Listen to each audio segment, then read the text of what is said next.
और आदरणीय उपभोक्ता संरक्षण समिति के सदस्यगण, हमारी संस्था की स्थापना 1990-91 से हुई थी। आज इस द्विवार्षिक चुनाव कार्यक्रम में जो सभी सदस्य उपस्थित हैं, लगभग इस संस्था के स्थापना से और उसके बाद में लंबे समय दशकों से जुड़े हुए हैं। आपने मुझे पुनः इस संस्था के अध्यक्ष पद का दायित्व सौंपा है। यह आपका विश्वास तभी बन पाया है जब आप लोगों ने निरंतर मुझे 1998 में जब मैं पहली बार अध्यक्ष चुना गया था, उसके बाद में अपना निरंतर सहयोग, प्यार और आशीर्वाद दिया है। तभी मैं विश्वास को कायम रख पाया हूँ। आपने मुझे कार्यकारिणी ने, साधारण सभा ने 6 सदस्य कार्यकारिणी के लिए निर्वाचित करके दिए हैं, जिनमें लालचंद जी कोचर, सुभाष भूतना जी, हनुमान दास जी गुप्ता, विजय बेनीवाल, विनोद धारणिया जी और पवन सेठी। संस्था के विधानानुसार संस्था के अध्यक्ष का यह विशेषाधिकार है कि इनमें से वो 2 पदाधिकारियों या विधान के अनुसार 2 पदाधिकारियों की नियुक्ति करें, मनोनीत करें निर्वाचित सदस्यों में से। लालचंद जी कोचर हम सब में बहुत अनुभवी हैं इस संस्था के। मैं यहाँ देखूं तो प्रदीप जी गोयल के साथ में संस्थापक सदस्यों में हैं और आप संस्था की गरिमा हैं, और मैं उनसे पुनः निवेदन करूंगा कि वह महासचिव पद के दायित्व को निरंतरता के साथ निर्वहन करें। कोषाध्यक्ष की जहां तक बात है, इस पद पर संस्था के स्थापना के बाद और मेरे अध्यक्ष बनने के बाद हमेशा लगातार परिवर्तन होते रहे हैं। इस बार जो निर्वाचित कार्यकारिणी सदस्य आए हैं, उनमें मैं हमारे पूर्व कोषाध्यक्ष रहे सुभाष भूतना जी पर पुनः उत्तरदायित्व सौंपता हूँ। कोषाध्यक्ष का उत्तरदायित्व एक हमारा अलग से प्रकोष्ठ कार्यकारिणी के अंदर चलता है, जिसमें निःशुल्क विधिक सहायता प्रदान करते हैं, और उस प्रकोष्ठ का नाम उपभोक्ता समस्या निवारण प्रकोष्ठ है। हमेशा से प्रयास रहा है कि इस पद के ऊपर कानून की जानकारी रखने वाला व्यक्ति इसके दायित्व को निर्वहन करे। तो मुझे जो निर्वाचित कार्यकारिणी के सदस्य हैं, उनमें सबसे उपयुक्त नाम हनुमान दास जी गुप्ता। आप विधि विशेषज्ञ हैं, आप लोगों को जानकारी होगी, जिनको नहीं है उनको बताऊं कि आप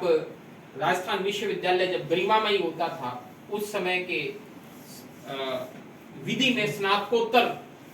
और मेधावी छात्रों में से रहे हैं। आपकी इन विषयों पर बहुत पकड़ है। मैं समझता हूं कि आपके निर्देशन में ये कार्य और भी बढ़िया तरीके से आगे बढ़ेगा। हमारे कार्यकारिणी के सदस्यों के रूप में हमें विशेष रूप से अपना सहयोग और प्यार देते रहेंगे विजय सिंह बेनीवाल जी, विनोद धारणिया जी और पवन सेठी जी। संस्था में हम कई दिनों से कोचर साहब और मैं चर्चा कर रहे थे एक नए कंसेप्ट के ऊपर कि हमारे पास में निःशुल्क विधिक सहायता कार्यक्रम के अंदर पेंडेंसी बहुत है, और पेंडेंसी कई छोटे छोटे मैटर्स की है। आप सब लोग जानते हैं कि पिछले 7-8 साल से जिला उपभोक्ता विवाद प्रतितोष आयोग का पद भी रिक्त रहता है। वहाँ भी हमारे निःशुल्क विधिक सहायता कार्यक्रम के जो परिवाद हैं, उनकी संख्या काफी बढ़ गई है। और एक यह भी प्रयास रहता है, बाजार में ये माहौल रहता है कि संस्था जो है, जब भी किसी उपभोक्ता की शिकायत किसी विक्रेता या सेवादाता के खिलाफ जाती है, तो ये कहते हैं कि ये तो व्यापार का विरोध करने वाले हैं, जबकि उनकी भ्रांति है, क्योंकि वो भी उपभोक्ता है। उसको और सुगमता से वो उपभोक्ता को जल्दी न्याय मिले और उसे लीगल कार्रवाइयों से जूझना न पड़े, और यह हो कि अगर वो जूझ भी रहा है, चाहे नोटिस दे दिया गया है, चाहे परिवाद है, यदि उसमें संभावनाएं हैं तो उसका मध्यस्थता से निपटारा करवाया जाए। यह बात चूंकि राज्य स्तर और केंद्र के स्तर पर जो हमारे न्यायिक ढांचे हैं, उनमें भी बड़ी सुगमता से प्रभावी की जा रही है, तो हमारा विचार हम कई दिनों से कर रहे थे कि ऐसा हमारे यहाँ भी एक प्रकोष्ठ होना चाहिए जिसमें हम जो भी मैटर्स हमारे पास में आए हैं उनको यदि वो मध्यस्थता से निपट सकते हैं तो उसके लिए भी एग्जामिन करें, उन्होंने प्रयास करें। इसके लिए हमने कुछ संस्था के अनुभवी जो हमारे बहुत वरिष्ठ व्यक्ति हैं उनकी एक 7 सदस्यीय कमेटी बनाई है, जिनमें श्री रामलाल जी बिस्सू साहब, प्रदीप गोयल साहब, अरुण अरोड़ा भाई साहब, विद्यासागर जी शर्मा जो कि लीगल मैटर्स को देखते रहे हैं पहले, व्यापारिक पृष्ठभूमि से सुरेंद्र बांटिया जी,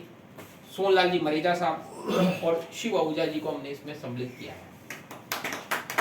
इस समिति में हमारा मन ये रहेगा कि जो भी हमारे पास में ऑलरेडी पेंडिंग केस हैं वो केस हम आप लोगों को, मैं फैक्ट आपको ब्रीफ कर दूं और उनमें आपको लगता है कि ये मामले दोनों पक्षों से बातचीत करने के बाद में सलटाए जा सकते हैं, चाहे वो हमारे पास पेंडिंग है, चाहे नोटिस की अवधि में है, चाहे वो हमने आयोग में संस्थित कर दिए हैं, तो मैं समझता हूं कि एक बहुत महत्वपूर्ण भूमिका हो सकती है उपभोक्ता को शीघ्र न्याय दिलाने में, विक्रेता, उपभोक्ता और सेवादाता के बीच में एक सौहार्दपूर्ण संबंध बनाने के लिए। इसके अलावा हम कुछ यह भी चाह रहे थे कि कुछ और कामों का विकेंद्रीकरण हो, ताकि हम कामों को जो हमारी कार्यकारिणी है उस पर कार्य का भार कम हो और हम कार्यों को और क्षमता के साथ कर सकें। इसलिए संस्था को इस बार अब नए स्वरूप में हम कुछ देखना चाह रहे थे, तो इसके हिसाब से हमने 3 प्रकोष्ठ और बनाए हैं। एक प्रकाशन तथा प्रचार और प्रसार के लिए प्रकोष्ठ, हालांकि वो काम पहले भी वो उत्तरदायित्व से निभा रहे हैं, लेकिन अब क्या हमने उनको अलग से सेल बना के जिम्मेदारी सौंपी है, जिसमें आज हमारे बीच इस कार्यक्रम में उपस्थित नहीं है अमरपाल सिंह वर्मा। हम सब लोग जानते हैं कि राजस्थान पत्रिका के राजस्थान के बहुत से वरिष्ठ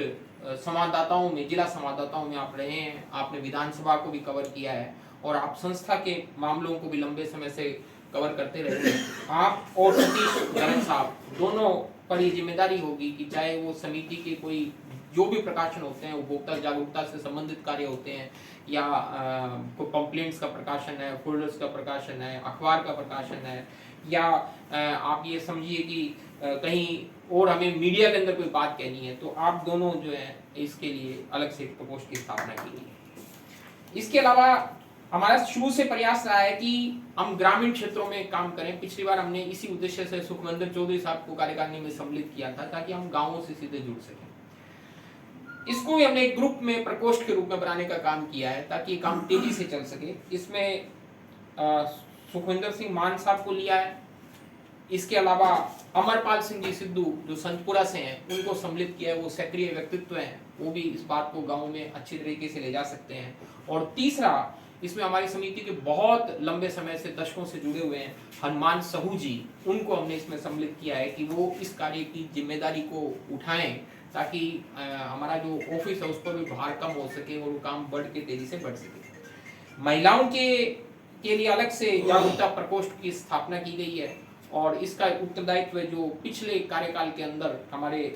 प्रभारी उपभोक्ता समस्या निवारण प्रकोष्ठ के रूप में देख रही थी दीपू रानी एडवोकेट, उनकी जिम्मेदारी सौंपी गई है। समय के साथ में हम प्रयास करेंगे कि संस्था के सामने जो भी काम आते हैं उनका और विकेंद्रीकरण हो और संस्था के बहुत से सदस्य हैं जो इन